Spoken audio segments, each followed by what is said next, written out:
Hello दोस्तों, नमस्कार, प्रणाम। हमारे यूट्यूब चैनल पे आप सब लोग का स्वागत है। आशा करते हैं आप लोग स्वस्थ और मस्त होंगे, बहुत अच्छे होंगे, बहुत प्यारे होंगे।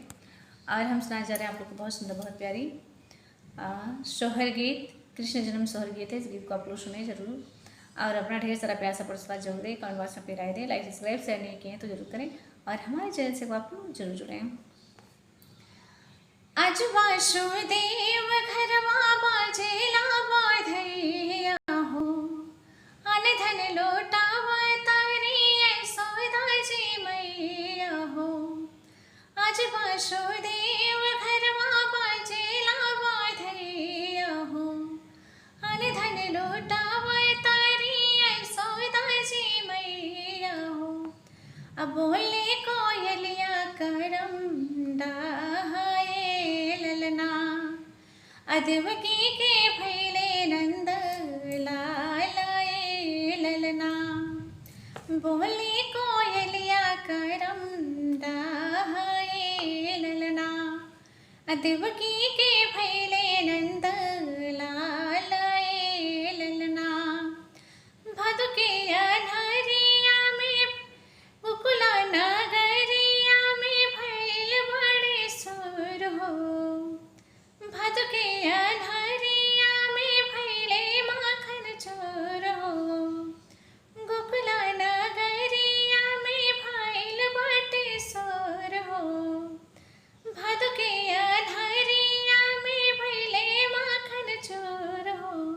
अपलना में ललना खेलस यशोदा के ललना हो। सभे लोटावा तारे हथवा के कंगना हो।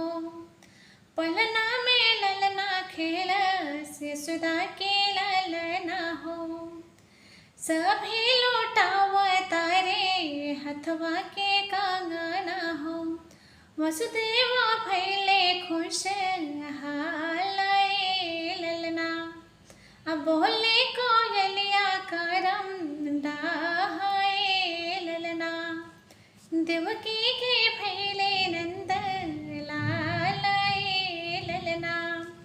आज वासुदेव घरवा बाजेला बाधैया हो, अन धन लोटावा तारी यशोदा जी मैया हो। अब बोले कोयलिया करम डाहाए ललना, देवकी के भैले नंद लालाए ललना। देवकी के भैले नंद लालाए ललना। कृष्ण मुरारी श्याम चर्चा चारी ओर हो।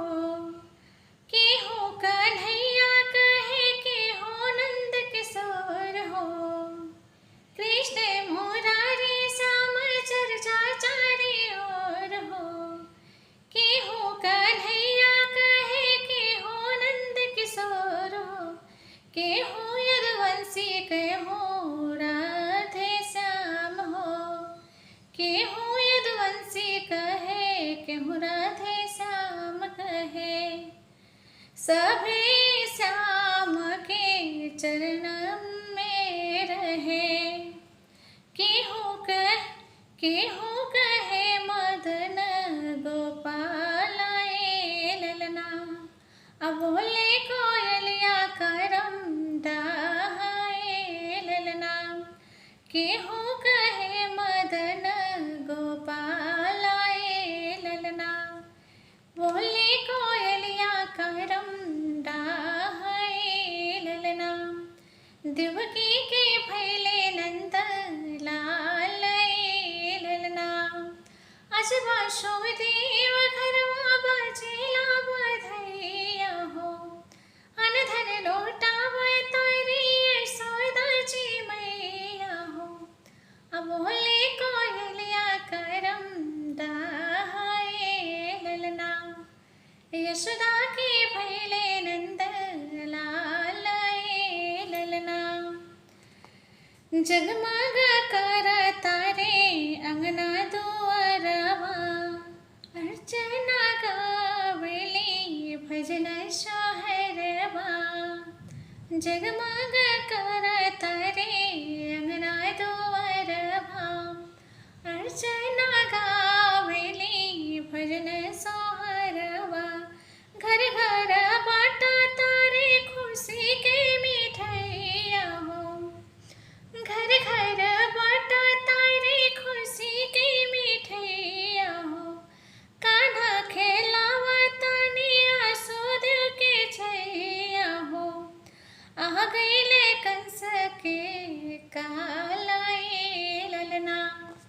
आ गईले कंस के कालए ललना। अब बोलले कोयलिया करम डाहे ललना। बोलले कोयलिया करम डाहे ललना। वासुदेव के भैले नंद लालाए ललना। देवकी के भैले नंद लालाए ललना। आज वासुदेव घरवा बाजेला बधैया हो। अन धन लोटाव तारी यशोदाजी मैया हो। बोले कोयलिया करम डाहे ललना। देवकी के भैले नंद लालाए ललना। देवकी के भैले नंद लालाए ललना। तो बहुत सुंदर बहुत प्यारी गीत है, आप लोग जरूर सुनिएगा इस गीत को।